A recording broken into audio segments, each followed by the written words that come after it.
Hello and welcome to today's video. This time we're celebrating the fact that the channel has reached another little milestone, 25,000 subscribers. How amazing is that? And about 5 million views, which is totally mind-blowing to me. Anyway, about a week ago I asked viewers if they wouldn't mind sending me some questions so we can do one of those celebratory question and answer videos, and that's exactly what this is. So I received a nice batch of questions which I'm going to answer right now. So sit back, relax, and let's get to it.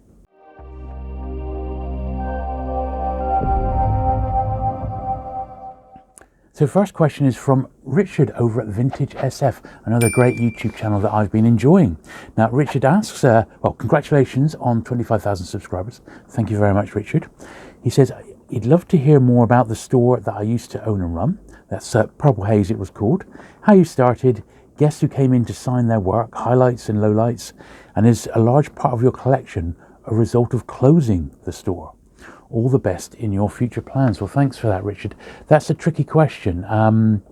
The store really started we opened in May 1992, and I had a business partner then, and called George, and we've seen a bit of George's Doctor Who collection on the channel. He's got a fantastic comic collection, Doctor Who collection, record collection, and we're slowly but surely filming little pieces of it. George and I met before the store opened in May 92 at the record fairs in possibly the late 80s, early 90s. I think I first met George in about 1988 at a comic convention in Plymouth. I think it was the 10th anniversary of 2000 AD, and I actually had like a little stall there with a lot of Doctor Who stuff, and that's what I think where we first met. And then I started doing a stall selling comics and memorabilia next to George's stall at the record fair where he sold records, and eventually we sort of teamed up, and that's how Purple Haze was formed. And I still see George today. In fact, I'm seeing him in about a fortnight from when we actually filmed this video today. So yeah, George and I are still good friends, and we've kept in contact all these years. So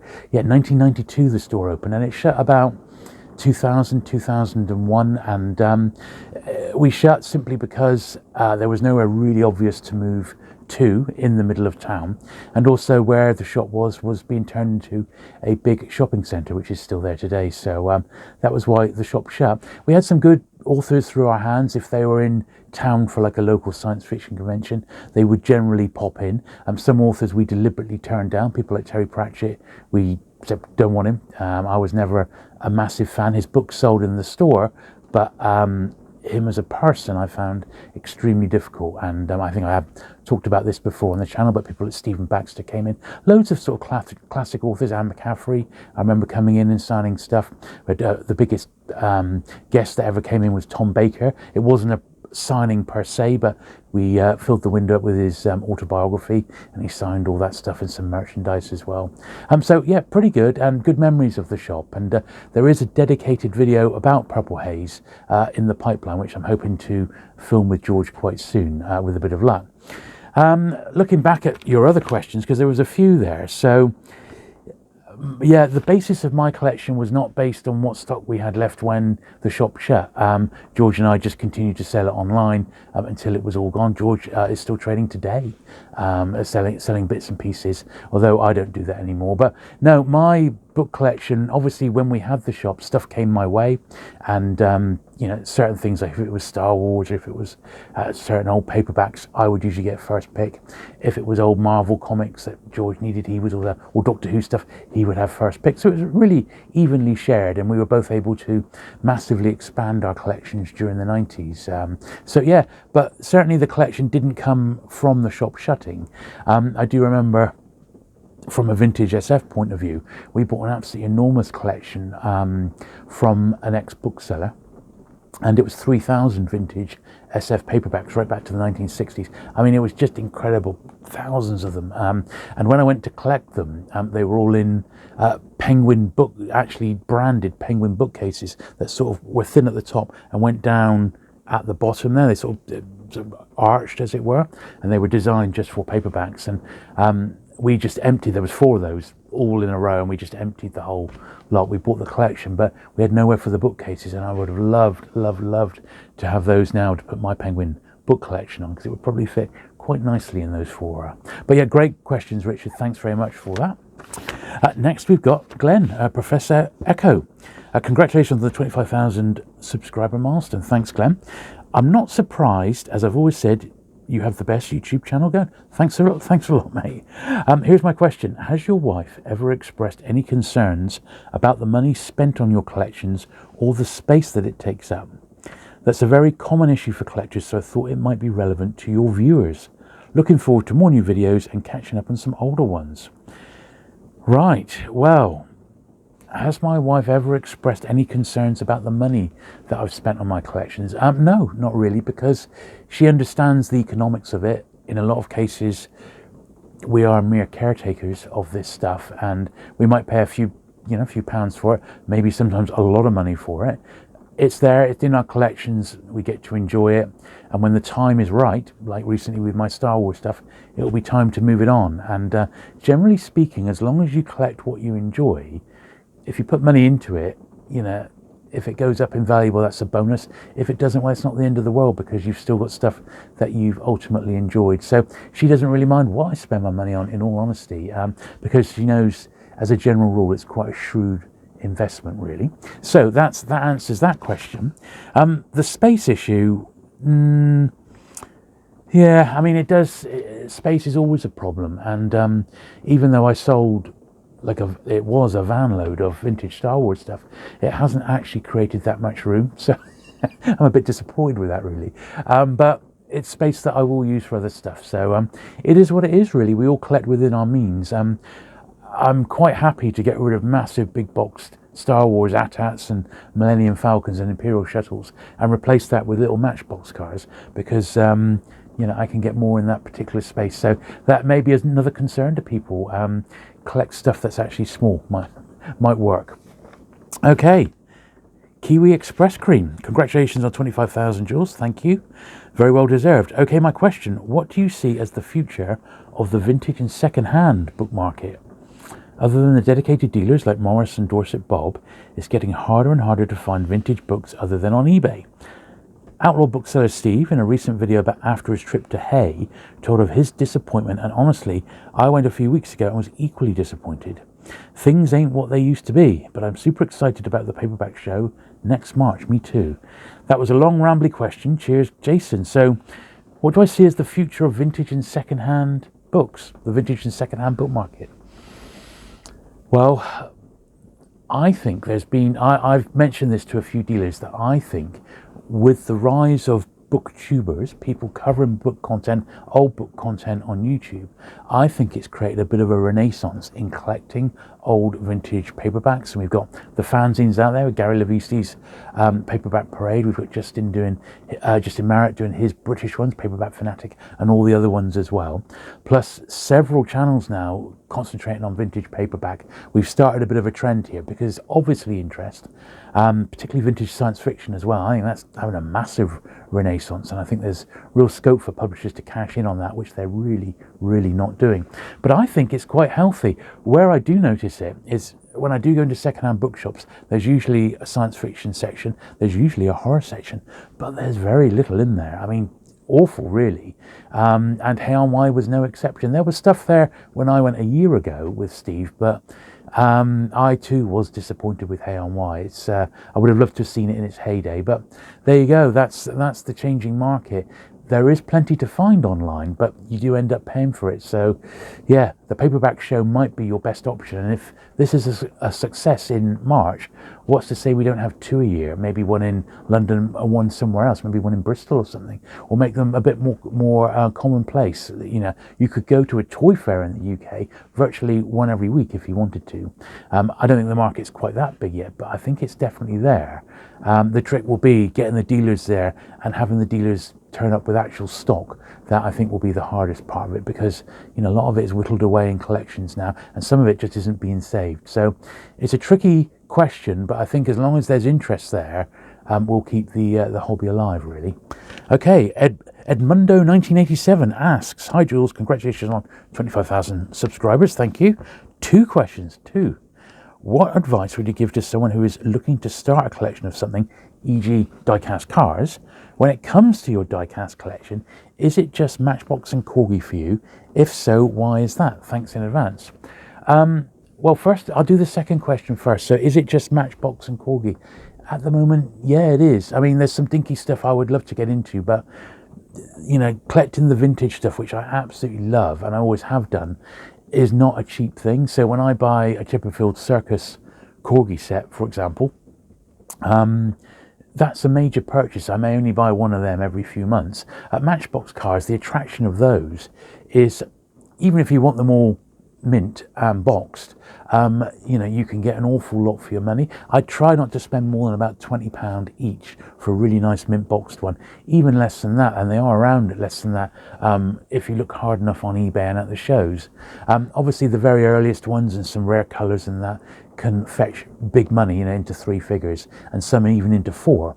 But for me, and this does answer one of the questions a bit later on, from when Matchbox started up to when I stopped ever having any, which was about 1982, and that's also coincided when the British Lesney Matchbox factory shut in the UK and everything went over to Hot Wheels really in the States. That, for me, if you just want one of each model that was made, that makes about 330, I believe, different actual vehicles to collect. And of those, I reckon there's probably 30 or 40 significant, really different like variations that I wouldn't mind tracking down. So that's quite a finite amount. All right, maybe, you know, just under 400 cars in total, but that is attainable, you know, and you know, it gives me something to look for when I go to all the toy shows and I film them. It gives me, you know, if someone's looking to buy me something, I might give them a list of 3 or 4 Matchbox cars to say any one of these would be quite nice as a little addition to the collection. And it's going to take some time. It's not something you can just do overnight. That's going to really take some searching, and I'm trying to be quite strict with my grading, either, you know, as near to mint loose or mint in a box as I can get, and I'm enjoying filling up the cabinets doing that. With the corgis, as I said, a little bit of Chipperfield Circus now and again. It's a classic collectible, and there's a finite amount of them, so there's not hundreds to collect. But also I collect the Corgi Model Club, the reissues, which are being released each month, and I really enjoy collecting those as well. It's a great way to have some beautiful looking cars, some classic cars in the classic packaging, without having to spend a fortune. It works out about £25 a month, including the postage. And once again, I'm showing those all on the channel as they get released, and they're a lot of fun to collect as well. So that was part 2 of the question. What advice would you give to someone who's looking to start a collection of something exceptionally like die-cast cars? Well, I think first of all, definitely choose an area that you really, really like. As I said, I have nostalgic connections to the Matchbox toys because I did collect them as a kid, right from when I was really young, sort of 3 or 4. I've got pictures of me with a little pile of Matchbox cars, and that, and you know, growing up, even as a teenager, I used to love picking the odd one up now and again. So I've got nostalgic ties to it. I don't have any nostalgic ties to the Corgi stuff. That had already started really to dwindle. So you know, when I was a boy, some of the mid-70s stuff I remember, but not a lot, in all honesty. I just like that because I just love the classic box art more than anything. But ultimately, it goes back to what I said earlier. Just collect what you actually enjoy, because then you're never going to go far wrong. So have a look at the die-cast field, see what really tickles your fancy. As I said, I love Matchbox. They're good value for money compared to other toys that are 50 or more years old. 20 quid a toy, it's a good price in my opinion, and that's one of the reasons why I really like to collect them, as well as the nostalgia. Klaus Gershonheimer 8315 asks, looking forward to the next few months. Well, thank you. What's your favourite James Bond book and movie? And as a bonus question, what's your favourite Bond book cover and movie poster? Well, my favourite James Bond book is Casino Royale. It's the one I've read the most. I absolutely love that original James Bond book, and I must have read it probably a dozen times. My favourite movie is On Her Majesty's Secret Service, and my favourite Bond would be George Lazenby. I just wish he carried on and done a few more, but yeah, definitely that's my my favourite Bonds. Favourite Bond book cover and movie poster. I think my favourite poster is probably, it's very, very difficult. I love Thunderball, and I like the one for The Spy Who Loved Me. It's also a really good one. I think my favourite book cover is probably, let's think. I think it would be a 60s one. Let me have a think. I'll get back to you on that one. It's a very hard choice to come up with just one, because I love the 60s pan book covers are my favourites. It would be one of those. I'm probably thinking it would be the PEF cover of From Russia with Love. I think that's probably my favourite one, with the perspective of the train going by. I think that's probably the one. But that's a very difficult question, in all honesty. Right, Lisa Garrity, 5836, asks, what surprises you most about collecting? The things people value or don't value, or the costs involved, or the reasons that people collect? What surprises me most about collecting? I think sometimes the price that people will pay for something that you don't really rate very well. So it may be something I don't rate that highly. Someone's paid that much for that. I mean, it's all, you have to put these things in context. You don't know what drives someone to pay the money that they really want to do. If you were just looking for the last one in a series and you've been collecting it for decades, potentially you would pay an awful lot of money for that. So I don't know. I don't think anything surprises me in collecting anymore, because I've seen people collect literally anything and everything. I've sort of been involved and around collectors pretty much my entire life. Even both my parents were collectors to a degree, and I think it's definitely rubbed off on me. But literally nothing surprises me in the world of collecting anymore. What people will pay and what people collect, it's just each to their own, really, Mr. Cyrus, 1677, asks, question regarding the newer Star Wars vintage figures being released for Disney Plus shows such as The Mandalorian or Ahsoka, etc. Do you feel the new figures will eventually hold similar collectability as far as monetary value as the original Star Wars toys, or no? Well, that is a good question, because the toys that are being released for the modern Star Wars shows are not being produced in anything like the same numbers that the original vintage Star Wars figures were produced in, which was in their millions. That's often what baffles me with those Star Wars, the more common Star Wars figures of the vintage variety. They're produced in such massive numbers. The prices just seem well over the top for what's actually out there, which is plenty of supply. I think with the more modern figures, if we take the stuff that's coming out right now, it's not cheap to buy off the shelf. It's being produced in much limited numbers, and give it 20-30 years, yes, I do think some of that will be considered quite rare. Unlike the stuff that came out in the mid-90s when the Star Wars figures got re-released by sort of Hasbro Kenner then, those figures were bought in massive amounts and people were sitting on them, and they were really quite awful figures. But I think some of the stuff coming out today has, it really is probably quite good investment over the long term. You've got to keep, if you're buying stuff brand new, 20 years is the minimum before even thinking about selling it on. But yeah, I think they are pretty good investments. So we're about halfway through. If you can hear heavy rain, that is because it has literally not stopped raining all day, and I'm out here in the studio because it is actually the best place to do these sorts of videos rather than in the house where there's noises going on, the heating kicking in and the washing machine going. So hope you don't mind a little bit of background rain. Right, on to the next batch of questions, the next page of questions. So Mr. Hi Guy 455 asks, been watching your videos on here and on your cleaning channel for a few years now, and I love every one I catch. I particularly like your corgi videos also. One question that I could only fathom the answer is, how much room does your book collection take up?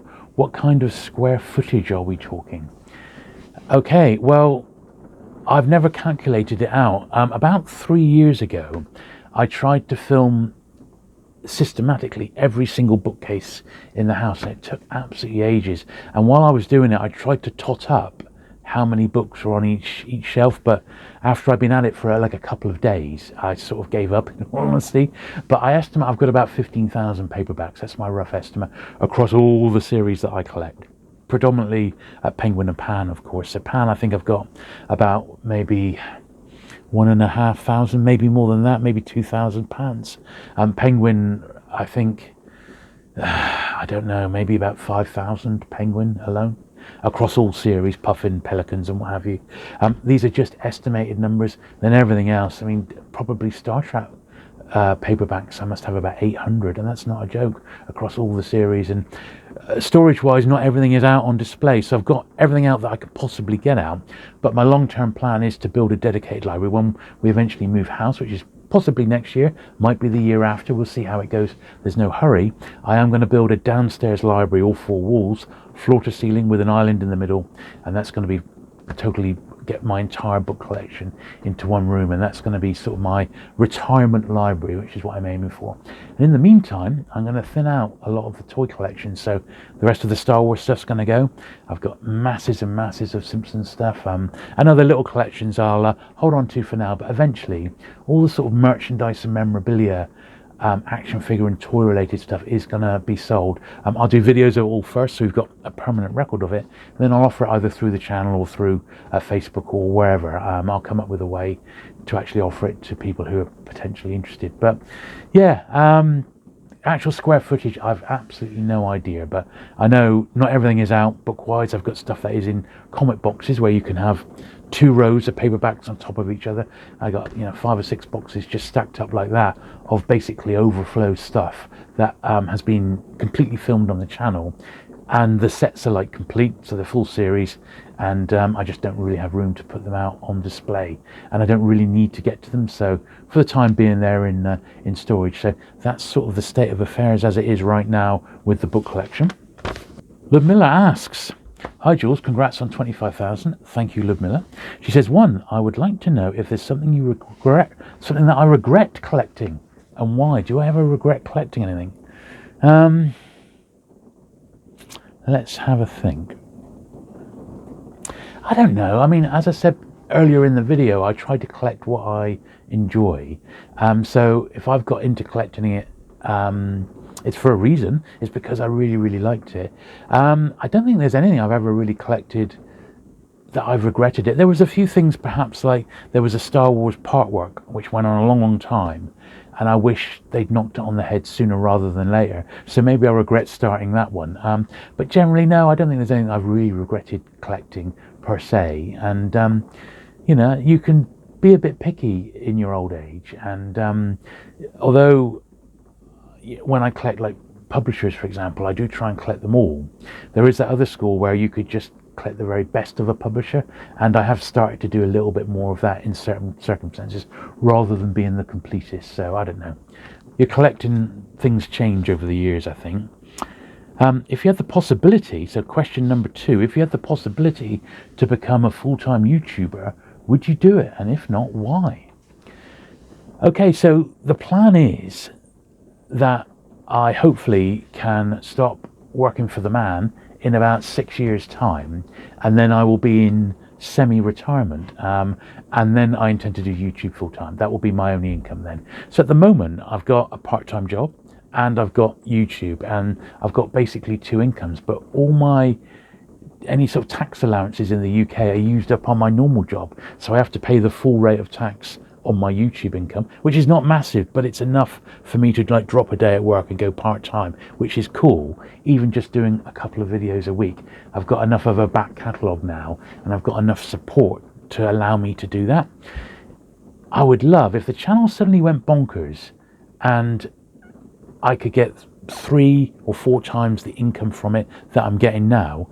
The other job would stop. I would just stop that, and I would be doing YouTube full time, and I would up it to at least 3 videos a week, and you would see more content, but it's just not quite there yet. I mean, the views I get are fantastic. They're usually like between 120 to 140,000 views a month, sometimes even more than that. I said 5 million views since the channel started. So the channel is growing, and the occasional sponsorship deal comes along. Like we had Whatnot a couple of months ago, where went off to Comic-Con, and that was like a paid sponsorship deal. But once again, you receive a sum of money for doing it, but you've got to give your percentage to the tax man. It is quite difficult at the moment, I think, for anyone, unless you're really, really big, to have YouTube as a bit more than a sideline rather than making it a full-time income.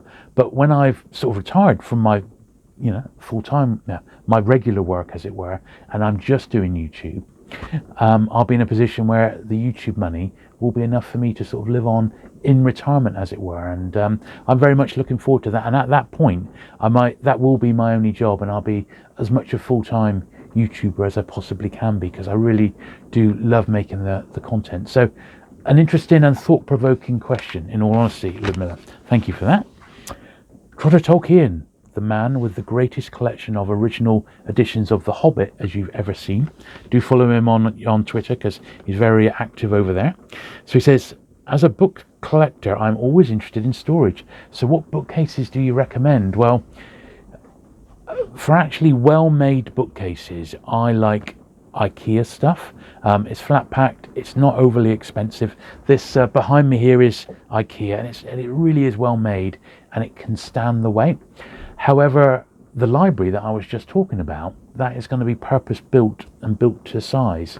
10 years or so ago, I had my brother's a carpenter by trade, which is quite handy. My brother-in-law, that is. And he built like an L shape in my dining room, floor to ceiling, just for my Penguin book collection, as it was at the time. I would get either him or another carpenter in to do my library floor to ceiling, and it would be purpose built.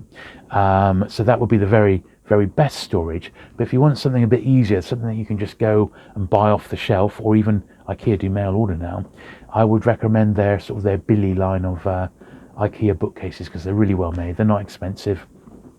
They look really uniform together. You can get them to fit any sort of shape, and they last forever. I've got Billy bookcases that are over 30 years old, and they're still going strong now. So that would be what I would recommend there.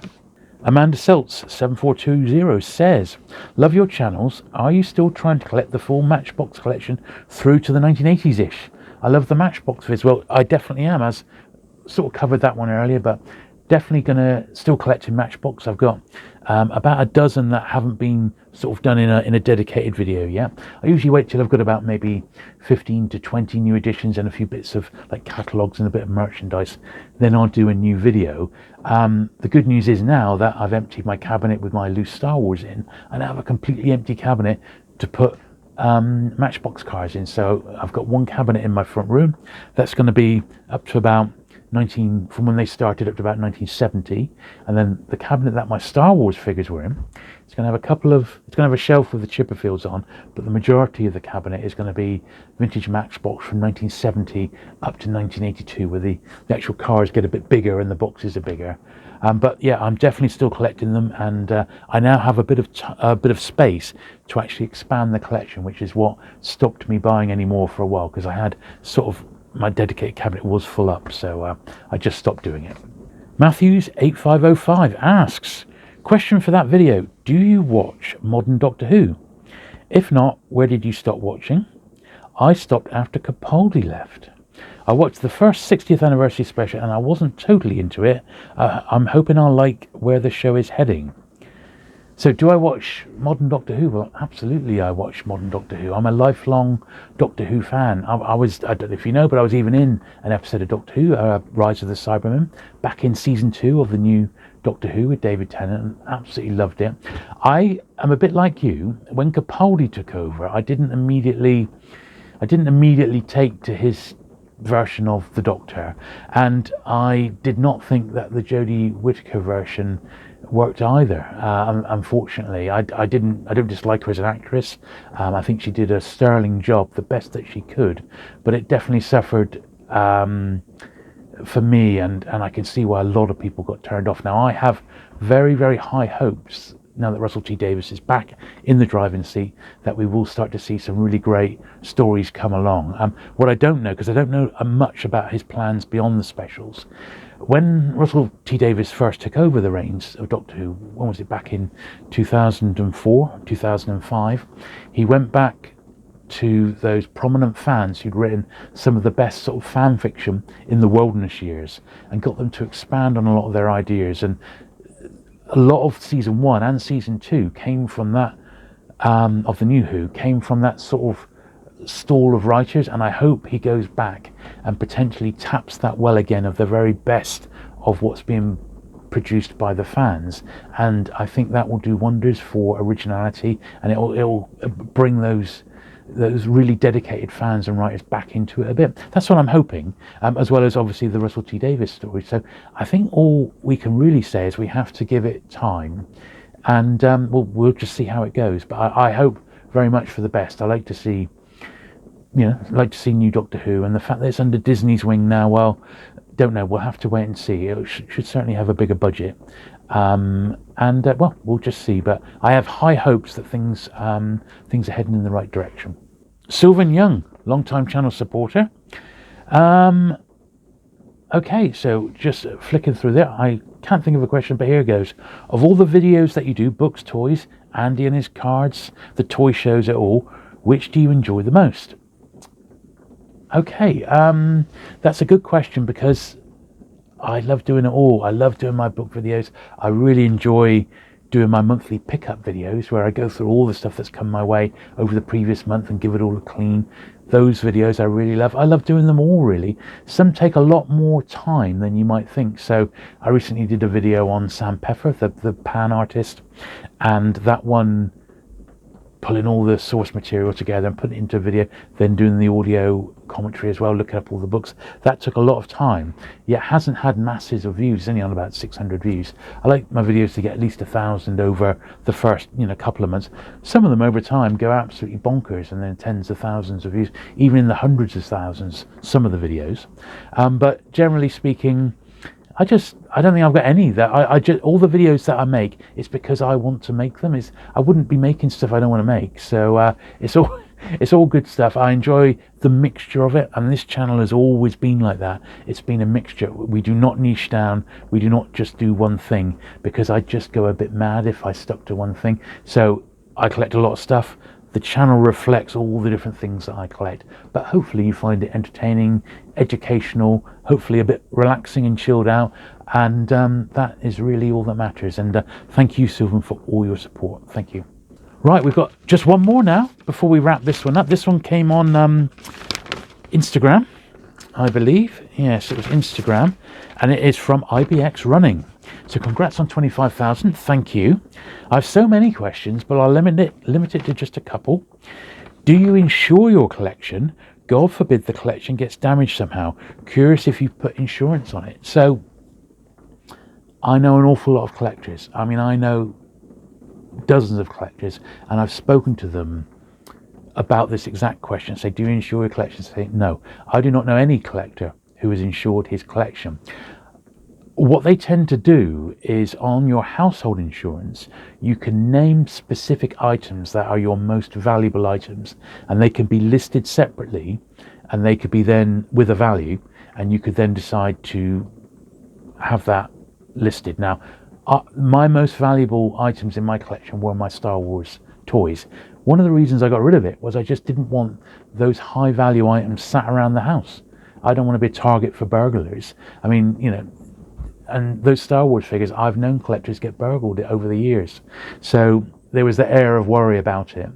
So the big ticket Star Wars items, they're gone. So I don't have to worry about that anymore. But if I still had them, on my insurance form, I would just list Yak Face, £2,000, for example, or I don't know, Princess Leia white outfit, £1,000. And I think that's what insurance companies want. So anything over, say, that's worth over a few £100, they'll want you to actually list it individually, and then they'll add it to your insurance premium. So that's how it's done, and consequently, because of that, I do not know any single collector who's actually gone down that route and done it, although I have indeed looked into it. If you really want to do it, and you just cannot sleep at night because you're worried about your collection, there are specialist insurance companies that will deal for collectors, insurance for collectors, and they advertise in like Collectors Gazette or Model Mart, and you just have to look them up online, and they deal with those sorts of specialist insurance. It may be something that you need to insure completely independently of your normal household insurance. But yeah, it's a very good question, and well, I would love to know what other collectors do with regards to that. Personally, I don't know a single collector who's admitted that they've got their actual collection separately insured, but I do know people who have had their very most valuable pieces insured, and that's probably not a bad thing to do.